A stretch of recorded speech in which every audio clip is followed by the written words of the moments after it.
Hi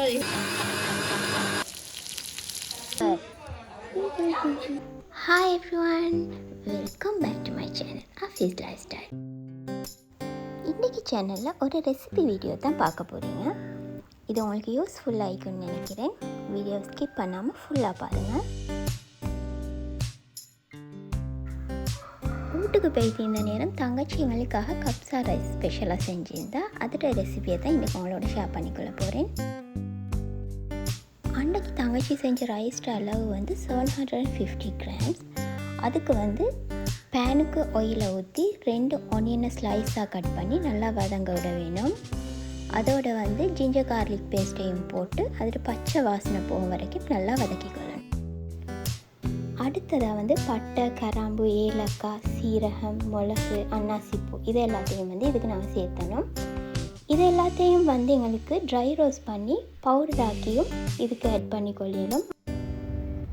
இது எல்லாத்தையும் நாங்கள் வந்து ட்ரை ரோஸ்ட் பண்ணி தூள் பண்ணி போட்டால் நாங்கள் நார்மலாக போடுறதை விட வாசம் இன்னுமே கூடவாயிக்கும்.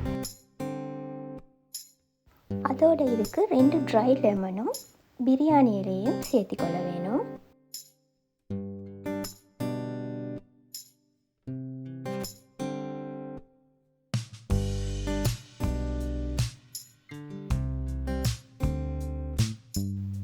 அடுத்ததாக இதுக்கு 2 நல்ல பழுத்த தக்காளிக்காவை வந்து பிளெண்ட் பண்ணி அதையும் இதோடு சேர்த்துக்கொள்ளணும்.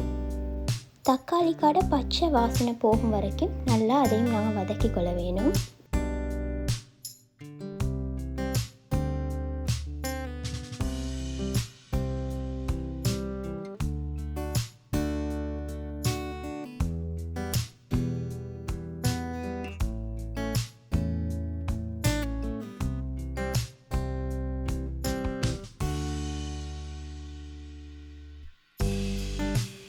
இதெல்லாம் வதங்கினத்தோட வந்து டொமேட்டோ பேஸ்ட் சேர்த்துக்கொள்ள வேணும். ஒரு 3-4 டேபிள் ஸ்பூன் மாதிரி டொமேட்டோ பேஸ்ட் சேர்த்துக்கோங்க.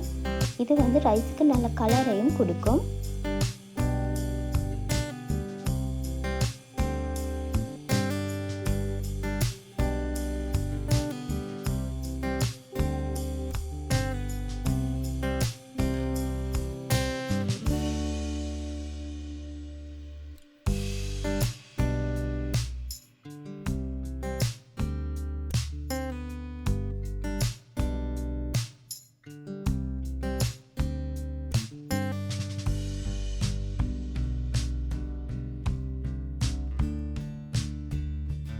இதெல்லாம் இப்போ நல்லா வதங்கி எண்ணெய் பிரிஞ்சு வர ஸ்டேஜில் நாங்கள் மிளகுத்தூள் 2 டேபிள் ஸ்பூனும், சரக்குத்தூள் 2 டேபிள் ஸ்பூனும், 1 டேபிள் ஸ்பூன் சீரகத்தூளும், 1.5 டீஸ்பூன் மாதிரி கொச்சிக்காத்தூளும் சேர்க்க வேணும். கொச்சிக்காய் வந்து எங்களோட விருப்பத்துக்கு மாதிரி சேர்த்துக்கொள்ளலாம். அதெல்லாம் வந்து எங்களோட ஸ்பைசிக்கு தேவையான அளவு நாங்கள் இதில் 1.5 டீஸ்பூன் மாதிரி சேர்த்திக்கிறேன். கொச்சிக்காய் தேவையில்லான்னு தான் அதை ஸ்கிப் பண்ணிக்கொள்ளே. மேலும்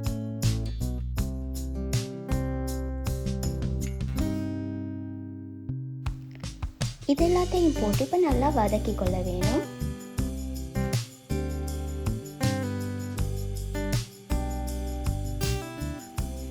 அதோட வந்து ஒரு சூப் கியூபும் எங்களோட டேஸ்ட்டுக்கு மாதிரி உப்பையும் ஆட் பண்ணி கொள்ள வேணும்.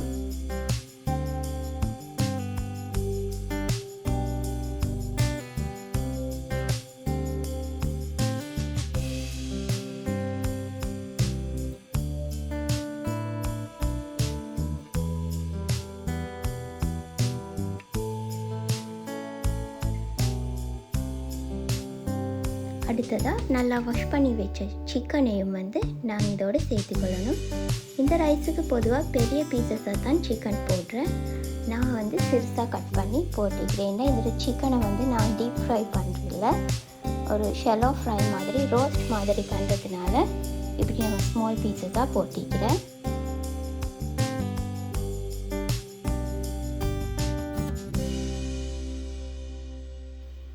சிக்கனை லிட் கவர் பண்ணி நல்லா வதங்குறதுக்கு கொஞ்ச நேரம் வைக்க வேணும். 10 to 15 மினிட்ஸ் மாதிரி.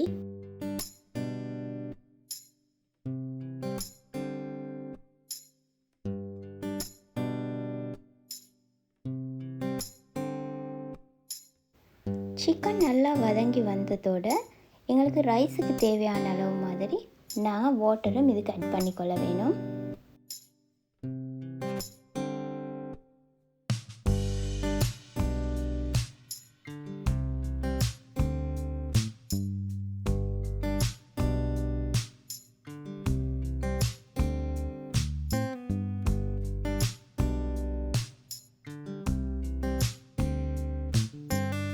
ஒரு 5 மினிட்ஸ்மாக இந்த தண்ணியை ஊற்றி கொஞ்சம் வேக வச்சுட்டு சிக்கன் பீசஸை வேறையாக எடுத்துக்கொள்ளணும்.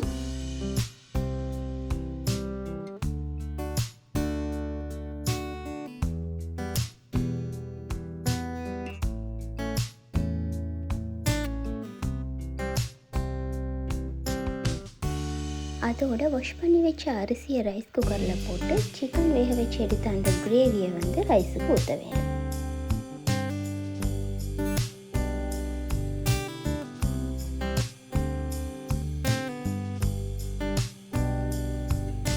அப்படியே ரைஸுக்கு போதுமான அளவு இன்னும் கொஞ்சம் தண்ணியையும் ஊற்றி நல்லா மிக்ஸ் பண்ணிவிட்டு வேக வைக்க வேணும்.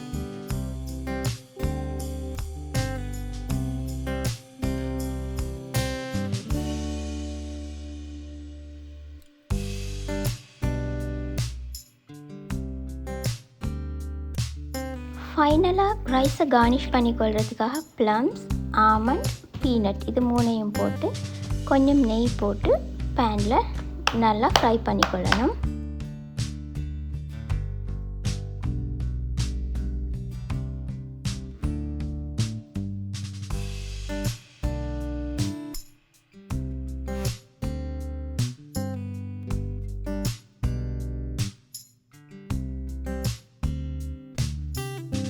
அப்படியே ரைஸ் கொஞ்சம் குக் ஆகி வரக்குள்ள ஒரு 4-5 க்ரீன் சில்லியை வந்து ரைஸுக்கு சேர்த்துக்கொள்ளிடும். அதுவும் வந்து ஆப்ஷனல் தான், எங்களுக்கு தேவைண்டா சேர்த்துக்கொள்ளிடும், அப்படி இல்லைன்னா அதை ஸ்கிப் பண்ணிவிடும். அடுத்ததாக டொமேட்டோ சால்சா ரெடி பண்ணுறதுக்கு 6-7 வெள்ளைப்பூடு, ஒரு 3 கொச்சிக்காய், 2 தக்காளிக்காய், உப்பு கொஞ்சம், சில்லி ஃப்ளேக்ஸ், அதோட ஒரு 1/2 கப் மாதிரி தண்ணி சேர்த்து நல்லா பிளெண்ட் பண்ணிக்கொள்ள வேணும். அதே நேரம் ரைஸுமே குக் ஆகிட்டு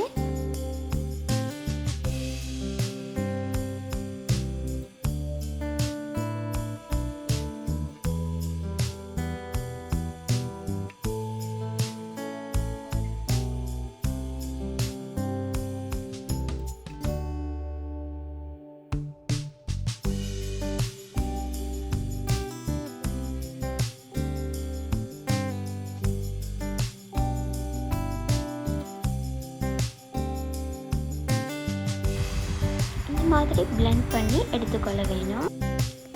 இந்த சோஸ் வந்து மந்தி ரைஸ், கப்சா ரைஸ், மஜ்பூஸ் ரைஸுக்கு எல்லாம் செய்கிறது.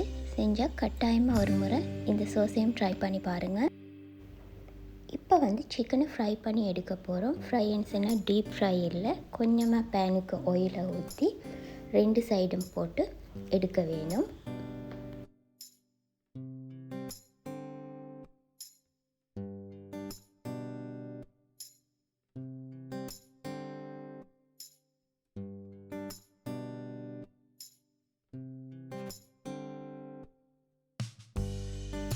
இந்த மாதிரி எல்லா சிக்கனையும் ஃப்ரை பண்ணி எடுத்துக்கொள்ள வேணும்.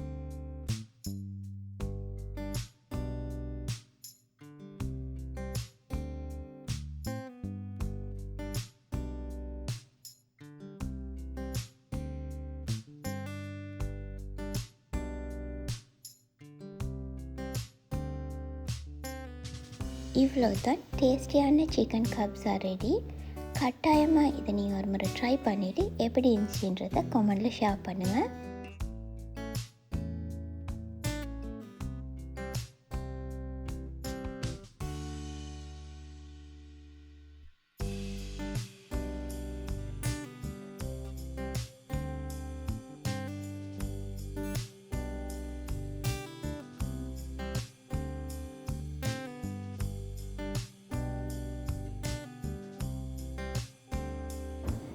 அன்றைக்கு தங்கச்சி செஞ்ச சிக்கன் கப்ஸாவும் டொமேட்டோ சால்சாவும் வேறு லெவலில் இருந்துச்சு.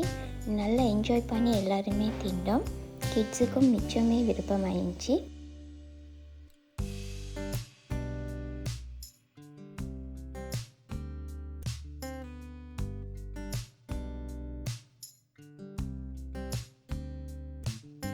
லஞ்செல்லாம் முடிஞ்சு ஈவினிங் ஒரு 4:35 மாதிரியெல்லாம் நானும் தங்கச்சியும் வெளியே உட்காந்து சும்மா பேசிகிட்டு இருந்தோம். இந்த தடவை வீட்டுக்கு போன நேரம் தாத்தா பிள்ளைகள் யாருமே வரலை. அதோட மைனி ரயான் பாய் யாருமே இல்லை வீட்டில். அவங்களையுமே நிறைய மிஸ் பண்ணினோம். எல்லோரும் மீக்கிற நேரத்துக்கு தான் ஊடே வந்து ஒரு ஃபுல் ஃபீல் ஆகின மாதிரி இருக்கும். கொஞ்சம் கவலையாக தான் இருந்துச்சு.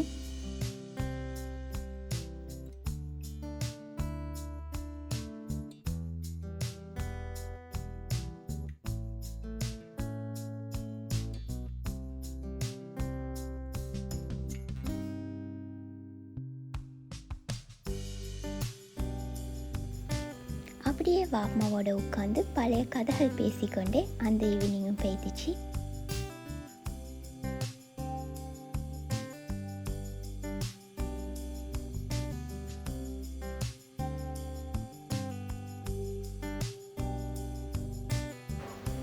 இந்த வீடியோ உங்களுக்கு இன்ட்ரெஸ்டிங்காக இருக்குன்னு நினைக்கிறேன். மறக்காமல் சேனலை சப்ஸ்கிரைப் பண்ணிவிட்டு சைடில் பெல் ஐக்கானையும் கிளிக் பண்ணிவிடுங்க. அப்படியே ஃப்ரெண்ட்ஸ் அண்ட் ஃபேமிலியோடையும் ஷேர் பண்ணிக்கோங்க. வேறொரு இன்ட்ரெஸ்டிங்கான வீடியோவோட உங்களை மீட் பண்ண வரேன். தேங்க்யூ ஃபார் வாட்சிங்.